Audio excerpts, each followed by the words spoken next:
we remain steadfast in our commitment in delivering local news that matters. Stories that inspire. Enriching the lives of Filipinos in the Philippines and across the globe. This is your GMA Regional TV. Buong puso para sa Pilipino.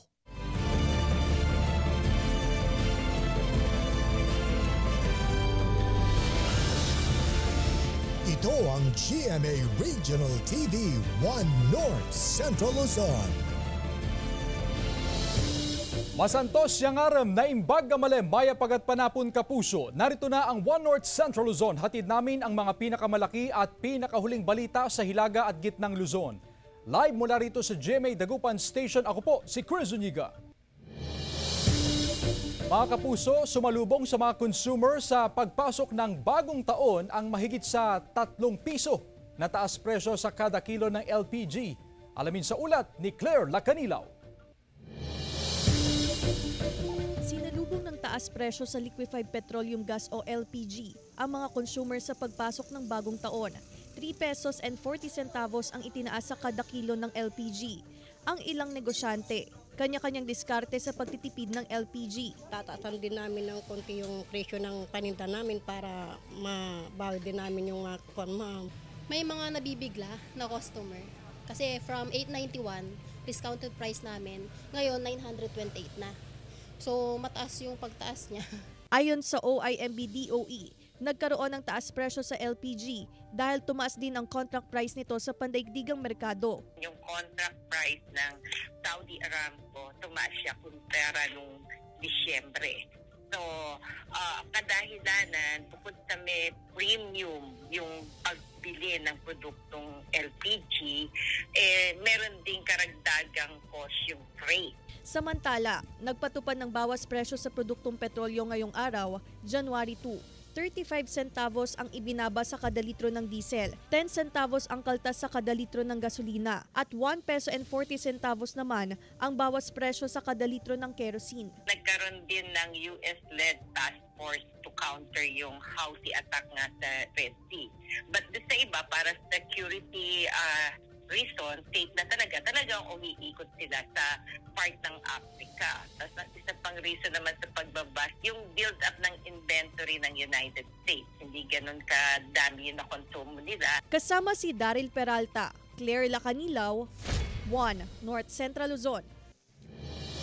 Presyo naman ng iba't ibang gulay sa Dagupan City bumaba ng 50% sa unang linggo ng 2024. May ulat si Jasmine Gabriel Galban. Matapos ang sunod-sunod na handaan ngayong holiday season, gulay ang pinaka-in-demand na ulam ngayon. Gaya ni Aling Sheila mula sa Rosales, Pangasinan. Chapsuy daw ang request ng mga anak na ulam ngayong araw. Per kilo na ng mixed vegetables ang binili para makatipid sa gastusin. Mas mura po. Mas makatipid. Opo. Ngayong unang linggo ng bagong taon, bumaba ng 50% ang presyo ng iba't ibang gulay. Bumagsak ang presyo ng gulay dahil maraming supply, sabay-sabay harvest. Marami tayong supply ng gulay ngayon. Kung makita natin yan, almost lahat na gulay medyo mababa. Sa ngayon, nasa 40 pesos hanggang 80 pesos ang kada kilo ng talong, depende sa laki. Nasa 30 pesos naman ang kada kilo ng kamatis, habang ang okra ay nasa 80 pesos kada kilo. Mababa rin ang presyo ng highland vegetables gaya ng repolyo na nasa 25 hanggang 30 pesos kada kilo. Ang carrots naman ay nasa 40 hanggang 80 pesos kada kilo. Asahan pa raw ang pagbaba sa presyo ng gulay sa mga susunod na araw, lalo pat tuloy-tuloy rin ang anihan ng mga gulay ng mga magsasaka. Kasama si Jing Dakanay, Jasmine Gabriel Galban, 1 North Central Luzon. 8 taong gulang na bata nagtamo ng second-degree burn matapos nasindihan ang napulot na whistle bomb sa San Juan, Ilocos Sur. Sundan sa report. Si Carlo, 8 taong gulang, ang pinakabatang biktima sa 17 kaso ng fireworks-related injury sa Ilocos Sur as of 6 a.m. ng January 2. Kwento ni Carlo, pinasindihan ng kanyang kaibigan ng pulbura ng napulot na nabalatang whistle bomb na agad sumabog dahil ng tinamo niyang second-degree burn sa mga daliri. Nagsakit ko na. Abay! Ano ko, pinasindyanda kanya ba? Pinasindyanda ka kanya na? Economically, ang mga tao dati, kinukulang naman talaga sa pambili ng mga paputok at nakafocus sila sa food. Ngayon, medyo nakarecover na sila. Yun ang reason siguro dahil economically productive na naman ng mga tao. Umakyat na sa 126 ang bilang ng mga nabiktima ng paputok sa Region 1. Pinakamaraming 87 na naitala sa Pangasinan, na sinundan ng 21 sa La Union. Sa monitoring ng Center for Health Development Region 1, mas mataas ng 36% ang fireworks-related injuries ngayon kumpara sa parehong panahon ng nakaraang taon. 3 taong gulang ang pinakabatang biktima ng paputok, habang 76 anyos ang pinakamatanda. Ngayong taon na ito, 41 o 32.5% ng mga naputukan ay dahil po sa quitis o sa skyrocket. Yung boga po, meron pa rin pong naputukan, mga 9 po na individual, and yung 5-star din po, 9 na individual. Sa pinakahuling tala ng DOH, umabot na sa 441 ang naitalang fireworks-related injuries sa bansa. Pinakamarami sa NCR, sunod ang Ilocos Region, Cagayan Valley at Calabarzon. Mananatiling nakataas sa Code White ang mga pagamutan ngayong linggo. Kasama si Jing Dacanay, Jasmine Gabriel Glaban, One North Central Luzon. Samantala, sugatan ng magkapatid sa San Fabian, Pangasinan matapos na tamaan ng ligaw na bala. Nagbabalik sa report si Jasmine Gabriel Galban. Ang masayang selebrasyon ng pagsalubong sa bagong taon na uwi sa matinding takot matapos tamaan ng ligaw na bala ang magkapatid sa Barangay Longos Central, San Fabian, Pangasinan. Naghahanda na para sa New Year's countdown ang pamilya Montes nang makitang may tumutulong dugo sa likod ni Danilo Montes Jr., 26 anyos. Ilang sandali lang ang nakalipas, tumutulo na rin ng dugo sa ulo ng kapatid niyang babae na si Dayan Montes, 21 anyos. Dinala rin sila kalaunan sa ospital. Nasa ligtas na silang kalagayan at nakauwi na rin sa kanilang bahay. Swerteng daplis lang ang tinamo ng magkapatid. Sinakay na lang sa motor kasi kung maghihintay pa kami ng albulas, tsaka hindi ko alam kung gaano ang tama kasi siyempre sa ulo tsaka may dugo na parang nabigla rin ako, medyo nataranta ng konti. Sa follow-up operation ng PNP, naaresto ang suspect na nakilalang si Kimpi Marcelia, 32 anyos at kapitbahay ng mga biktima. Based on our assessment, makikita natin na siguro talagang hindi niya sinadya. Yun nga lang, natamaan pa rin yung mga biktima. Na-recover sa crime scene ang 8 basyo ng 9mm na baril. Inihahanda na rin ng mga kasong isasampalaban sa suspect. Isang 60 anyos na pari na hindi na pinangalanan ng pulisya ang tinamaan ng ligaw na bala sa pagsalubong sa bagong taon sa Barangay Irisan, Baguio City. Ayon sa pulisya, patapos na ang New Year's Eve party nang may maramdamang sakit ang pari sa kanyang kaliwang balikat. Nagsasagawa na ng investigasyon ng PNP sa insidente. Jasmine Gabriel Galban, One North Central Luzon. Mag-asawa patay matapos sumalpok ang sinasakyang motorsiklo sa pampasaherong bus sa Sual, Pangasinan. Tutukan sa report ni Russell Simorio.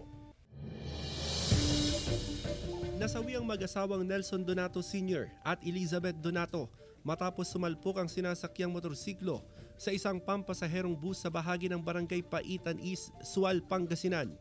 Sa lakas ng impact, tumilapon sa kalsada ang backrider na misis habang nadaganan ng motorsiklo ang mister. Nag-overtake sila, sinabayan niya po na pag-overtake yung tricycle at nung hindi na kaya is nabunggo niya po itong bus.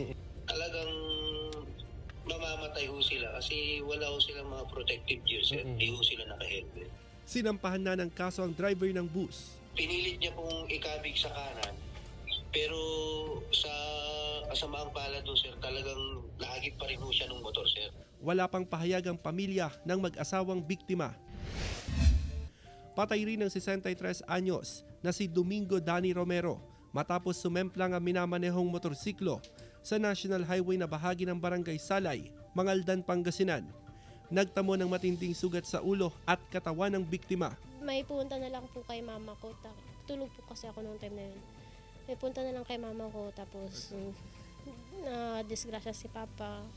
Tapos dinala po ospital. Ang expected ko po nun, kasi parang pang ilang ulit na po nila kasi disgrasya. Gagamutin lang si papa, tapos iuwi na siya agad dito. Tuloy ang investigasyon ng pulisya sa insidente.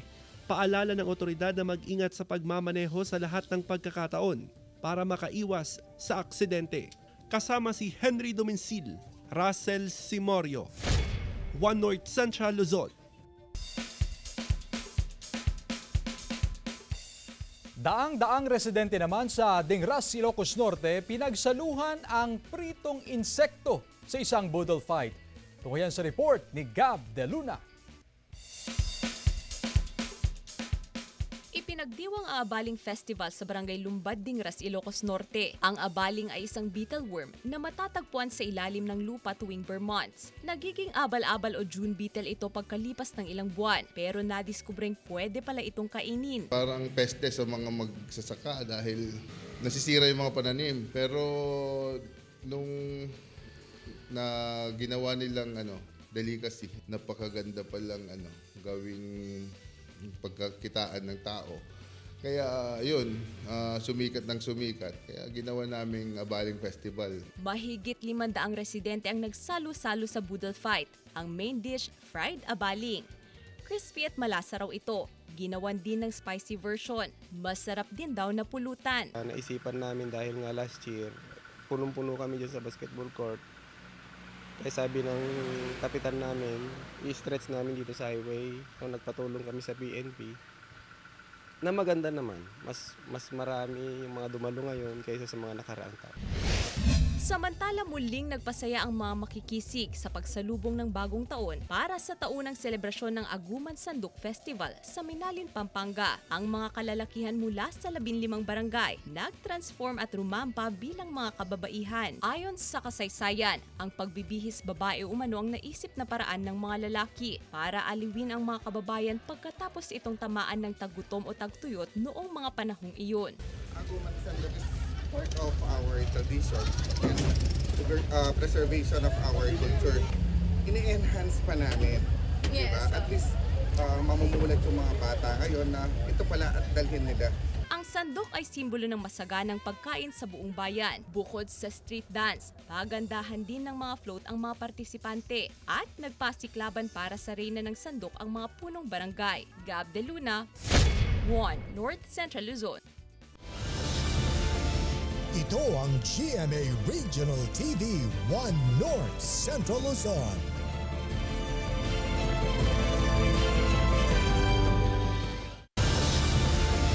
Ito ang GMA Regional TV 1 North Central Luzon.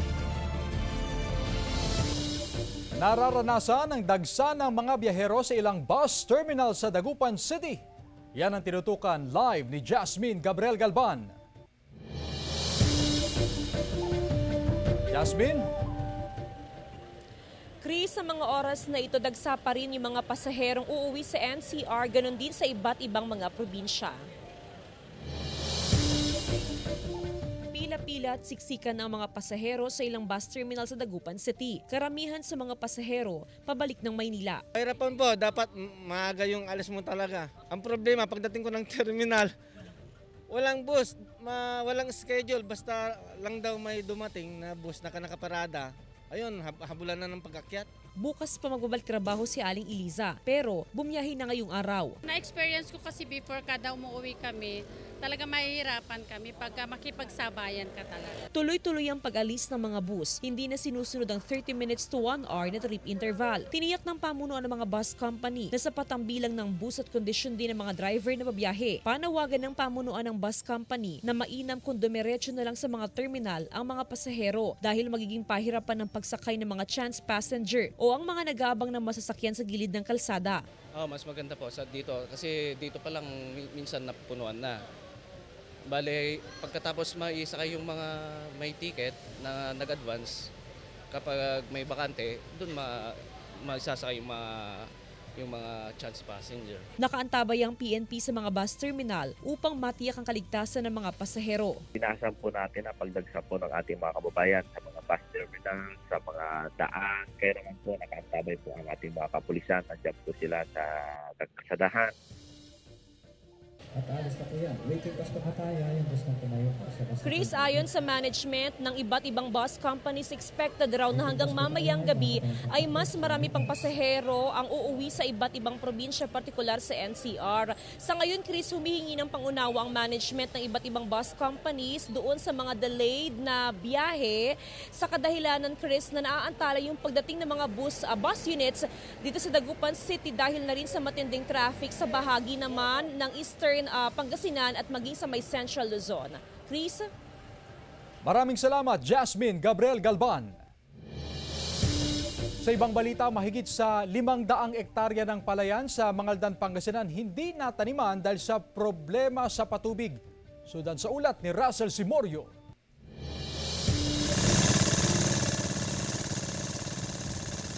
Kinailangan pang gumamit ng water pump ang mga magsasaka sa Barangay Lanas, Mangaldan, Pangasinan kahit katabi ng kanilang palayan ang irrigation canal. Galing sa Sinukalan River sa Santa Barbara ang patubig, nakakaunti na rin dahil sa epekto ng El Nino. Yung tubig pag maliit, ang ilibit niya mababa, hindi sasampa sa lupa. Kaya water pump. Ang dumarating na tubig dito kunti. Dahil sa problema sa patubig, mula sa 150 hektaryang taniman sa barangay, nasa 40 hectares lang ang natamnan ngayong second cropping.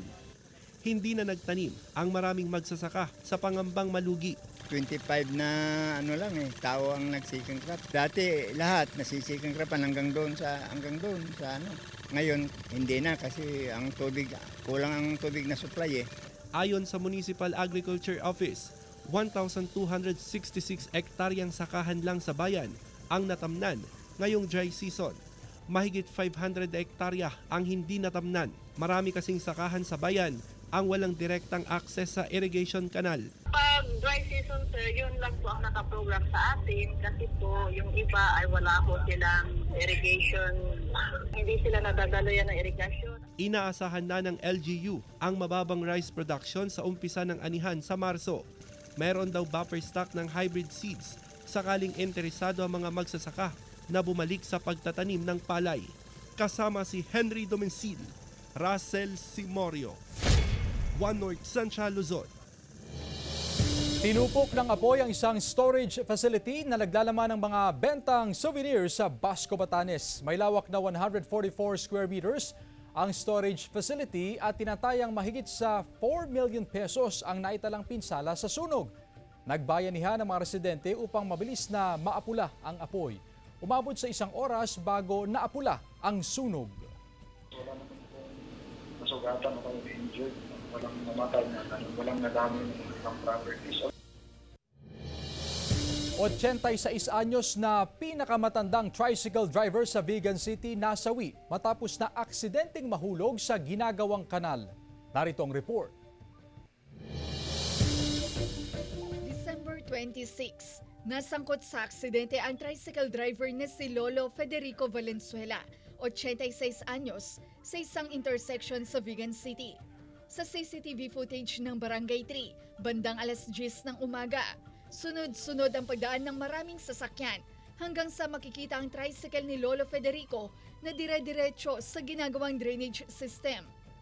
Si Lolo at ang kanyang tricycle nahulog sa kanal. Tumama ang kanyang ulo sa semento. Kasi dati ited na kanya nga bagas nga napaskuan na. Humahina ko maka-ited kumakano kanya. Nung Christmas na ano pa siya, open pa kasi yun.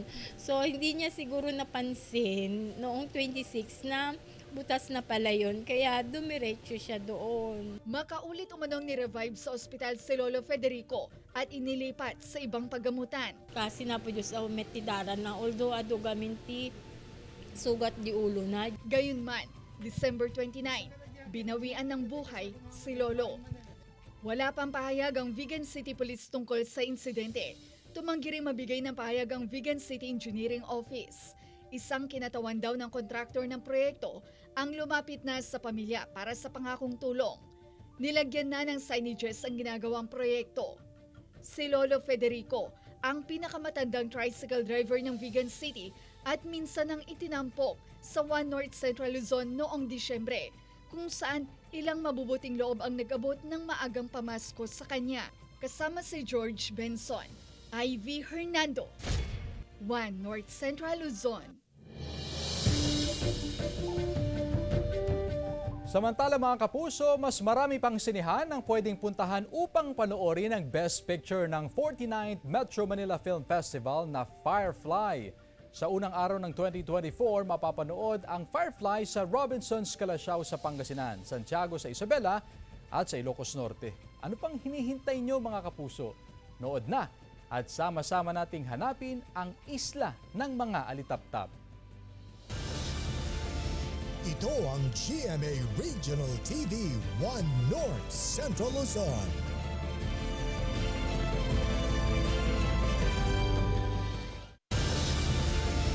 Ito ang GMA Regional TV 1 North Central Luzon.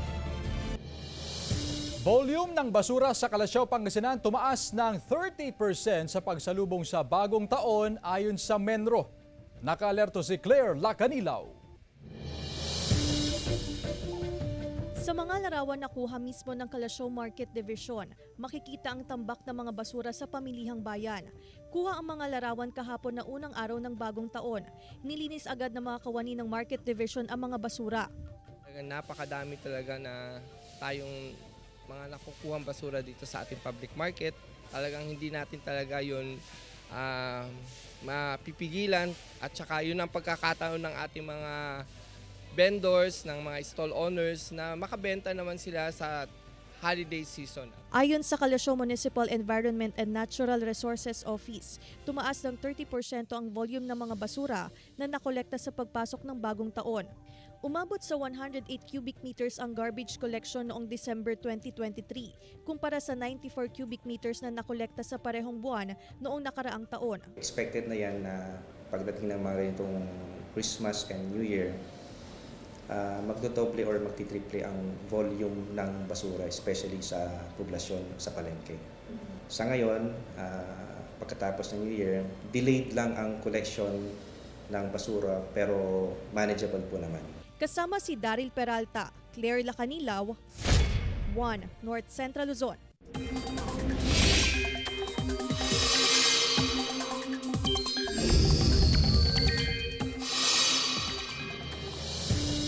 Mga kapuso, ngayong Enero, posibleng isa o walang bagyo ang mabuo sa loob ng Philippine Area of Responsibility. Ayon sa Pag-asa, kung hindi lilihis papalayo sa bansa, maaaring maglandfall ang bagyo sa Caraga o sa Eastern Visayas. Sa ngayon, wala pa namang namamataang bagong sama ng panahon. Patuloy rin ang pag-iral ng easterlies at hanging amihan. Base naman sa datos ng Metro Weather, may tsansa ng ulan sa Apayao, Cagayan Valley, Ilocos Provinces, Pangasinan, Zambales, Aurora at Quirino. Posible ang malalakas sa ulan lalo na sa may Batanes Islands at Cagayan, kaya maging handa sa banta ng baha o landslide. Pagtitinda sa bahagi ng Lions Head sa Cannon Road, papayagan na lang hanggang January 15. Ang detalye sa report. Mas dumami ang bilang ng mga turista na nais magpa-picture sa Lions Head simula ng buksan ng Cannon Road ngayong holiday season. Ang pagkakataong ito ang sinamantala rin ng mga negosyante para makapagbenta ng kanilang produkto na kabilang din sa dinadagsa ng mga turista. Dati kasi sarado siya ng ilang taon. Kaya parang ngayon lang babawi yung mga vendors. Binigyan ng lokal na pamahalaan ng special permit ang mga negosyante. Epektibo ang kanilang operasyon simula December 20 hanggang January 15, 2024. Before that deadline, pupuntahan na naman namin sila para mag-meeting ulit para tulungan sila kung paano yung continuity. Kasi pinag-permit po talaga natin sila ngayon, special permit. Pero may regulasyon na ipinatutupad.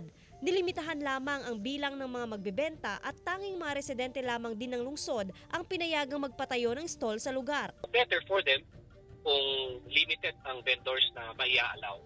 So nagbigay din tayo ng distance from the Lions Head para hindi naman ma-obstruct yung view pag nag-picture taking yung ating mga bisita. Importante pa rin umanong makontrol ang daloy ng trapiko sa may Lions Head. Mayroon ng parking area sa lugar para maibsan ang traffic build-up sa Cannon Road. Kasama si Daryl Peralta, Joan Punsoy, 1 North Central Luzon. Ilang Pinoy umaasang may hatid na swerte ang Year of the Wood Dragon. Tunghayan sa report. Walang pahinga para sa isang amang naghahanap buhay para sa kanyang pamilya. Ito ang buhay ng street vendor na si Dex mula sa Mangaldan, Pangasinan. Kaya kahit kapapasok lang ng bagong taon, sa pagpasok ng 2024, umaasa siyang sisigla ang kanyang negosyo. Malakas ang paniniwala ko na mas kumita yung paninda ko para sa mga pamilya ko, anak ko, para sa pag-aaral din nila. Grasya mula sa kamay ng buong may kapal. Ayon sa isang feng shui interpreter, swerte sa Year of the Wood Dragon ang mga negosyong may kinalaman sa apoy, gaya ng food business. Pero kailangan daw handa sa papasuking negosyo.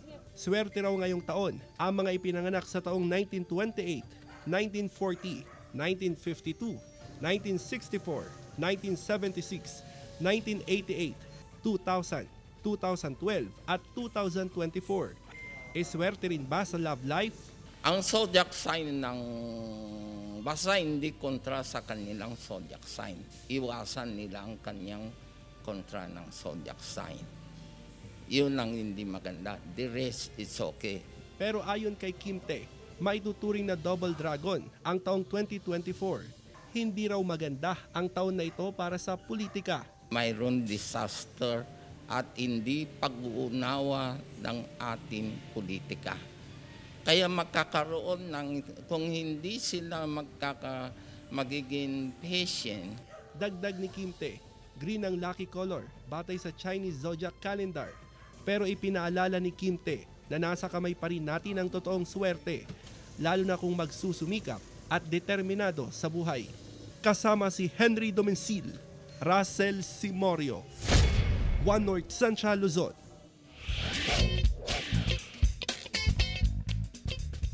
Mga nakakatakam na pagkain na inihain sa One North Central Luzon, muling lasapin sa report ni Gab De Luna. Sabay-sabay tayong natakam at napabilib sa galing ng Pinoy sa paggawa ng iba't ibang masasarap na pagkain sa hilagat gitnang Luzon.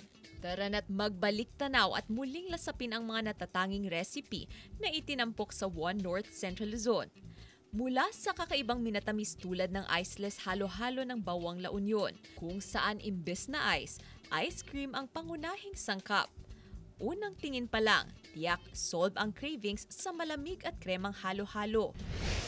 Hindi rin mawawala sa mga handaan ng kakanin. Dinayo natin ang salapusok ng Barangay Mindoro, Vigan City, na gawa sa pinaghalong dinurog na malagkit na kanin at kinadgad na niyog. Perfect combination nito ang Miki ng mga Ilocano sa mga coffee lover. Pwedeng-pwede rin ito sa kape. Itinampok ang iba't ibang bersyon, hugis at timpla ng kakanin. Tulad ng kakanin ng mga taga-barangay Naning ng Tabuk City, Kalinga, ang Inandila. Namangha rin tayo sa kakaibang execution ng pagluluto ng kanin. Natunghayan ang pagliyab ng apoy habang hinahalo ang Chinese-style fried rice na matatagpuan sa Lawag City, Ilocos Norte. Swak na swak sa masa dahil may halo pa itong iba't ibang toppings. At bilang kilala ang Ilocos sa masarap na empanada, nadiskubre rin natin ang kakaibang twist nito. Ang crispy cheesy seafood empanada ng Bacara, Ilocos Norte. Siksik sa sangkap at lasap ang halong seafood. Dahil pinatuloy ninyo kami sa inyong mga tahanan, hatid namin ang iba't ibang pagkain mula sa iba't ibang bayan. Tiyak na marami pang mga nakatagong masasarap na putahe na ating madidiskubre ngayong 2024. Gab De Luna, One North Central Luzon.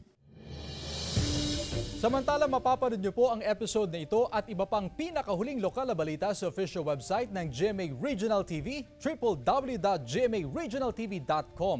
Pwede rin kayong bumisita sa aming official YouTube channel, GMA Regional TV, at i-click ang subscribe button para sa pinakamainit na balita mula sa mga rehiyon. Nais naming pasalamatan ang mga kapuso sa Hilaga at Gitnang Luzon, maging ang mga kapuso natin abroad. Dahil sa GMA Regional TV, Local News Matters. At yan ang mga pinakamalaki at pinakahuling balita sa Hilaga at Gitnang Luzon. Maraming salamat sa pagsama sa amin, pati na ang mga kapuso sa ibang bansa na tumutok sa mga balita sa rehiyon. Ako po si Chris Zuniga. Kami ang GMA Regional TV One North Central Luzon. Buong puwersa para sa mas malaking misyon at mas malawak na paglilingkod sa bayan.